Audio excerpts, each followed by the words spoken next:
Nobody ever looked at Thomas Reed, not really. He was the man with the mop. The ghost who moved through Hartwell Tower after the last executive had gone home, after the last assistant had grabbed her coat and rushed to the elevator. He was the sound of a cart's wheels on marble at 11 p.m. He was the faint smell of pine, cleaner that lingered. In the lobby the next morning, a reminder that someone had come and gone in the dark. For 2 years, Thomas had cleaned every floor of that building, and not one person had ever asked his name. That was fine by him. He wasn't there to be seen. He was there for Sophie. Sophie was 7 years old, and she liked strawberry jam on both sides of the toast. Not just one, and she could name every dinosaur that had ever been discovered. And when she laughed, it sounded like a little bell someone had dropped down a staircase, bright and bouncing and impossible to ignore. Sophie was the reason. Thomas woke up at 5 in the morning to walk her to school before his sleep shift. The reason he ate peanut butter sandwiches for lunch so there was enough money for her piano lessons.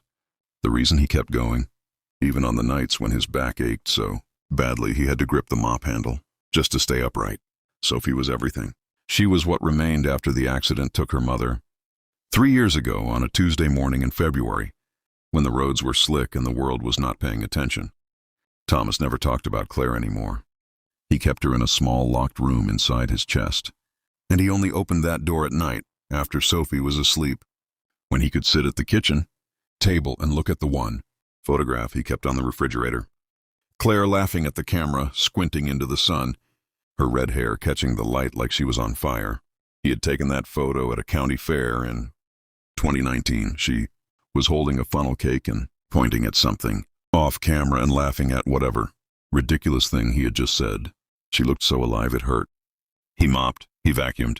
He emptied waste baskets full of the decisions of powerful people. He wiped fingerprints from glass doors and polished elevator buttons until they gleamed. He learned the habits of the building, the way you learn the habits of a house you've lived in your whole life. Which hallway lights flickered, which bathroom sink drained slowly, which executive always left a coffee mug under his desk instead of in the break room. He knew the building the way it never knew him. The 40th floor was different from the others.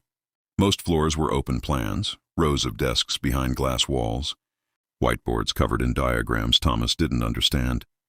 But the 40th floor had one office that took up half the space, a corner room with floor-to-ceiling windows that looked out over the city like a throne. That was Marcus Hartwell's office. The man whose name was on the building.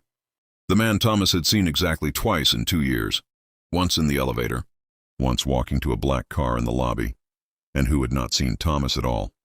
Thomas cleaned that office, the same way he cleaned everything else, methodically, quietly. He emptied the trash, straightened the chairs, wiped the glass surface of the enormous desk. He vacuumed the rug, which probably cost more than 6 months of his salary. He polished the credenza and the shelves lined with awards and photographs of Hartwell with senators, with celebrities, with athletes, with foreign dignitaries, all of them arranged in careful rows like a museum of a life, lived at the top of everything. He never paid much attention to the photos. They were background. They were decoration. Until the night in November, when his cart got stuck on the edge of the rug and he stumbled and caught himself on the credenza and looked up and then saw her. The frame was small, almost hidden between a larger award and a thick book. It was not like the other photographs. There was no senator in it, no trophy moment, no official backdrop. It was just a woman laughing at the camera, squinting into the sun, her red hair catching the light like she was on fire. She was holding something out of frame and pointing at something off camera. Thomas stopped breathing. He picked up the frame with both hands. His hands were shaking. He brought it closer to his face the way a man does when he cannot trust his own eyes, when he needs the world to stop what it's doing and explain itself. The woman in the photograph was Claire. His Claire. The same laugh lines. The same spray of freckles across the nose. The same way she tilted her head slightly to the left when she was caught mid-sentence. He would have known that face in the dark, underwater, from 1,000 miles away. He stood there for a long time, long enough that the night outside the windows went from black to the deep blue that comes just before anything changes. He put the frame back exactly where he found it. He finished cleaning the office. He pushed his cart to the elevator. He went home. He sat at the kitchen table until the sun came up. For 3 days he said nothing to anyone. He cleaned the 40th floor Thursday night and Friday night, and each time he walked to that credenza and looked at the photograph as if it might have changed, as if the woman in it might look back at him with a different face and release him from what he was feeling. She never did. She was always Claire. She was always laughing. On Saturday morning, while Sophie was at her piano lesson, Thomas called the building's management office and asked, as casually as he could manage, how one arranged to speak with Mr. Hartwell about a cleaning matter. He was told that Mr. Hartwell did not take calls from the cleaning staff, and would he like to submit a written request? He said yes. He submitted no written request. On Monday night, he waited. He finished his other floors early and was on the 40th at 10:15, when Marcus Hartwell was still in his office, still on a phone call, pacing in front of those enormous windows with the whole lit city spread out behind him. Thomas had never stayed on a floor when an executive was present. Protocol said to come back later. He stood in the hallway and waited. And at 10:47 the office light changed and the door opened, and Marcus Hartwell walked out with his jacket over his arm and his phone in his hand, and stopped when he saw Thomas standing there. He was taller than Thomas had expected.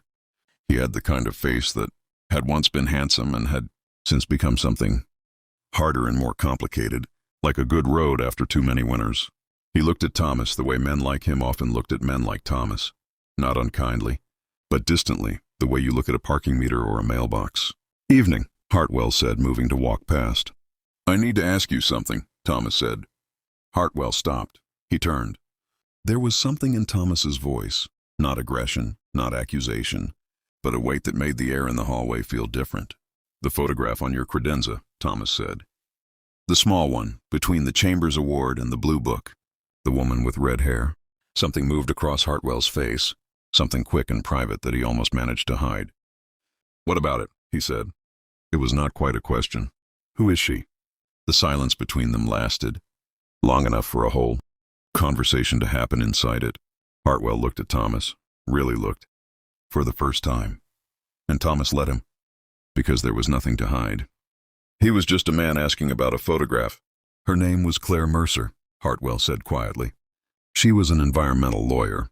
She died 3 years ago, February." He paused. "How do you know about that photograph?" It's not visible from the door." "My name is Thomas Reed," Thomas said. "She was my wife." The hallway was very quiet. The building made its small nighttime sounds around them, a distant hum, the settling of weight in the walls, but the hallway itself was still. Hartwell sat down on a bench against the wall. He sat down the way men sit when their legs decide before their minds do. He put his jacket on his knees and he looked at the floor, and when he looked up again, his face had changed completely. The distance was gone. What was there instead was something raw and old and long carried. "She saved my daughter's life," he said. 8 years ago. Before you knew her, maybe. My daughter Eleanor had a tumor in her left lung, and the hospital she was at told us there was nothing to do. Claire was the one who found the clinical trial. She wasn't our lawyer. She wasn't anything to us. She found out from someone at a conference. She tracked down the trial coordinator in Germany. She made 17 phone calls in 1 week on behalf of a child she had never met, because someone mentioned it in the elevator and she couldn't let it go. His voice had gone rough. "Eleanor is 23 years old. She's a nurse. She lives in Portland with her husband and my granddaughter, who is 4 years old and whose name is Claire." He stopped. "I've kept that photograph in my office since the week I heard she died, because it felt wrong not to." Thomas said nothing for a long time. He was thinking about Claire making 17 phone calls for a stranger's child.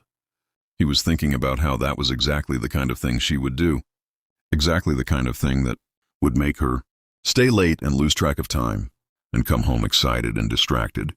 And he would ask what she was working on, and she'd say, "Oh, just some research," and he would never know.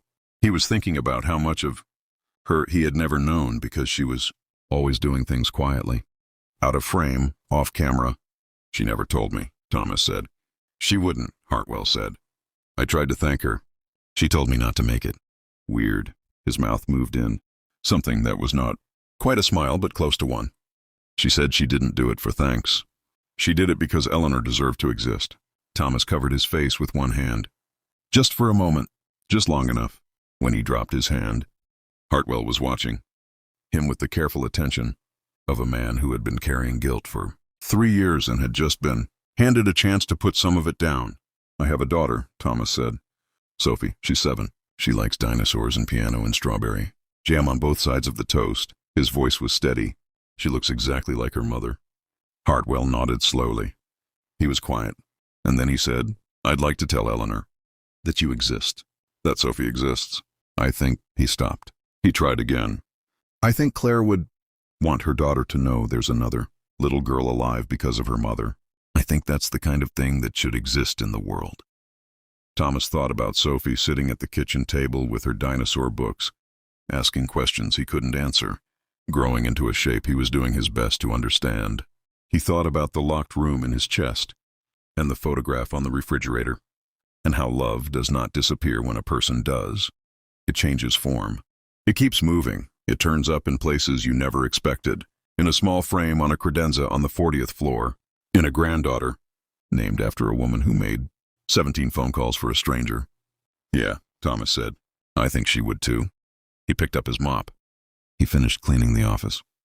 The city glittered below the windows like something alive, like a thing that intended to keep going. And Marcus Hartwell sat on the hallway bench for a while longer, holding his jacket, not yet ready to leave.